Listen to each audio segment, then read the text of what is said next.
Hello welcome வணக்கம் நண்பா. நம்ம நகுலோட ஆக்டிங்கில் உருவான ஒரு தமிழ் மூவி தான் வாஸ்கோ ட காமா. ரொம்ப வருஷமாகவே தேட்டர்ஸில் ரிலீஸ் ஆகாமல் இருந்த படம் இப்போ ஒரு வழியாக நமக்கு தேட்டர்ஸில் ரிலீஸ் ஆகிட்டு இப்போ நமக்காக ஓடிடிலையுமே ஸ்ட்ரீம் பண்ண போகிறாங்க. ஓடிடிலுமே கன்ஃபார்ம் பண்ணியிருக்காங்க. படத்தோட ஓடிடிஸை நம்ம தமிழ் தான் கிளைம் பண்ணியிருக்காங்க. வர செப்டம்பர் 6 அன்னைக்கு இந்த படம் நமக்கு தமிழில் ஸ்ட்ரீம் ஆக போகுது.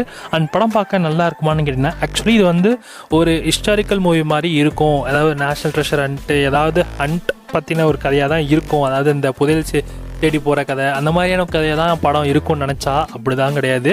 ஏன்னா படத்தோட ஸ்டோரி வேறு, டைட்டிலும் வேறு. அதனால் அது இதுவும் கன்ஃபியூஸே பண்ண வேணாம். ஸோ இப்போ இந்த படத்தோட ஸ்டோரின்னு எடுத்துக்கிட்டிங்கன்னா, உண்மை பொய் இது 2 விஷயத்துக்குமான பதில் தான் இந்த படத்தோட மொத்த கதையே. ஏன் உண்மையாக பேசினா கடைசி வரையும் அவன் நல்லவனே இருக்க வேண்டிய அவசியம் இல்லை. பொய்யா பேசினா தான் கடைசி நம்ம உயிர் வாழ முடியும் அப்படின்றதெல்லாம் இந்த படத்தில் ஒரு கான்செப்டாக சொல்ல வராங்க. ஸோ ஓவராலாக நீங்கள் இந்த படத்தை பார்த்தீங்கன்னா தெரிஞ்சுக்கோங்க. ஓடிடியில் பார்க்க வேண்டிய ஒரு படமாக தான் இந்த வாஸ்கோ ட காமா மூவி வந்திருக்கு. நீங்கள் தமிழையே செப்டம்பர் 6 அன்னைக்கு மறக்காமல் செக் அவுட் பண்ணி பாருங்கள். கண்டிப்பாக இந்த படம் உங்களுக்கு பிடிக்காது, பட் ஆனால் ஒரு யூஸ்ஃபுல்லான ஒரு படம் பார்த்த ஃபீல் கண்டிப்பாக வரும். சலன்பா இந்த மாதிரி நிறைய மூவி அப்டேட்ஸ், நிறைய மூவிஸ் நீங்கள் தெரிஞ்சுக்கணும்னா மறக்காமல் சப்ஸ்கிரைப் பண்ணிக்கோங்க. அனைத்து போல நிறைய மூவி இன்ஃபர்மேஷன்ஸ், நிறைய மூவிஸ் உங்களுக்கு வந்துட்டு இருக்குது. So stay tune.